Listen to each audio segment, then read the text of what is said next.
I've been asked to make a coaster with some flowers in it, but also with some lights around it as well. So this is kind of a new thing for me. And as you can see, I've got my coaster mold here filled with rice because I really want to know how much resin I'm needing for this coaster. But all because I'm going to be using a heat resistant resin for this, which is the Resin 8 heat resistant resin. I find that really good resin. Unfortunately, it's not available in the US, so I will find a link to an equally as good heat resistant resin for you and put that in the description. Now, the reason I filled it with rice is because I always make too much mess with water, but with rice, I don't make as much mess. So now I know that in total, that coaster needs to be 100 mils of resin in total, and that will give me ample resin.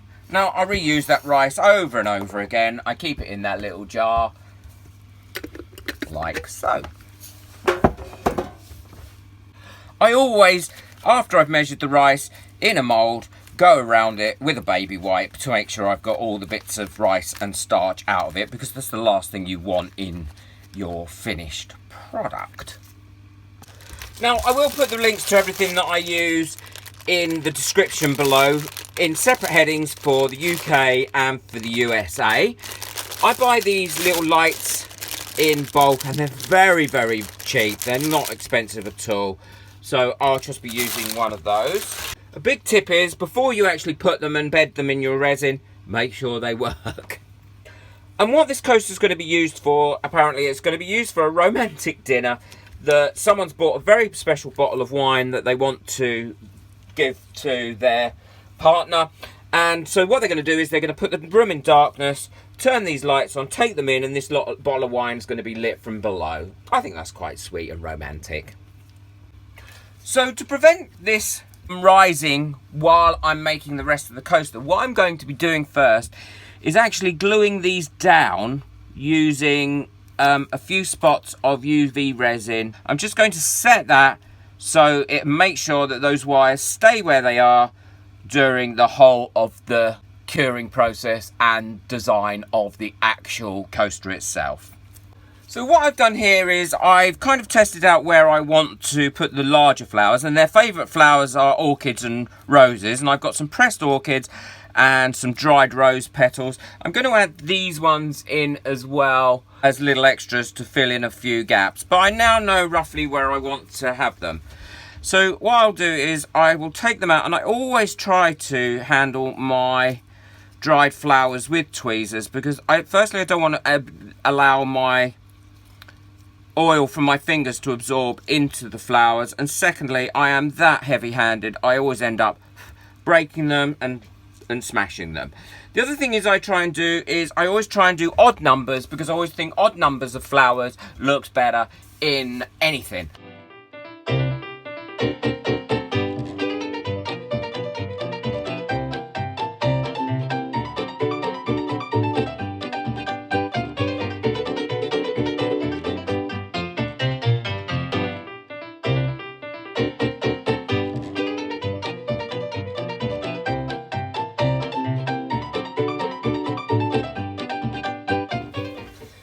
Okay, so I've filled this up now and the lights are still working. As you saw, I was getting rid of the bubbles. I will babysit this now because one or two bubbles will still pop up and I really don't want them.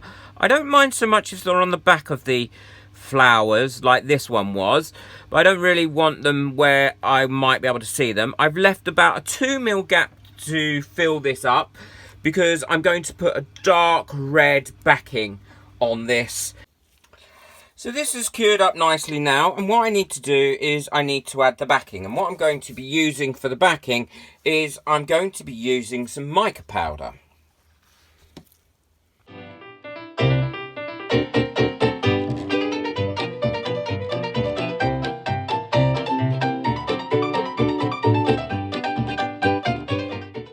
So this is cured now, and we can take it out of the mould.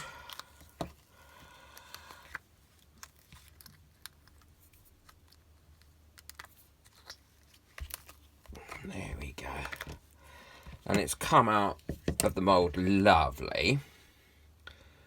And as you can see, the flowers in there look great.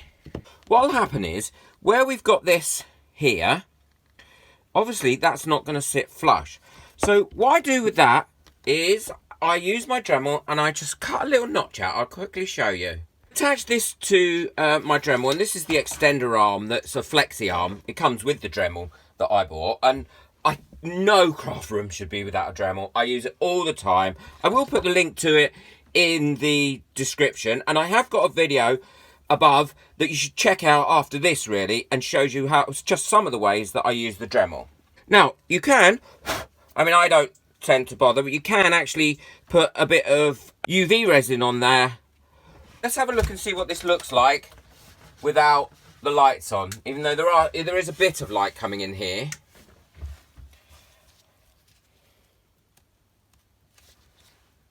And there we are. I think that looks absolutely beautiful. And what that's going to do is, in a dark room, a bit darker than this room, with a bottle of wine on it, as the person walks through with this lovely bottle of wine, this is going to be lit up and it's going to have their favourite flowers in it. So it just goes to show that dried flowers and pressed flowers work really well in resin. Having the backing there with the red mica and the red glitter in it really does set those flowers off. I hope you've loved this project as much as I have. I've really loved this. Check out the next video on how to use your Dremel for resin work. It is well worth a view. Please like and leave a comment, because it really does help this video get out there to lots of other people, because the YouTube algorithm picks it up and identifies that somebody's left a comment and liked the video. And also, join my Facebook group, How to Resin with Steve McDonald. Link is in the description.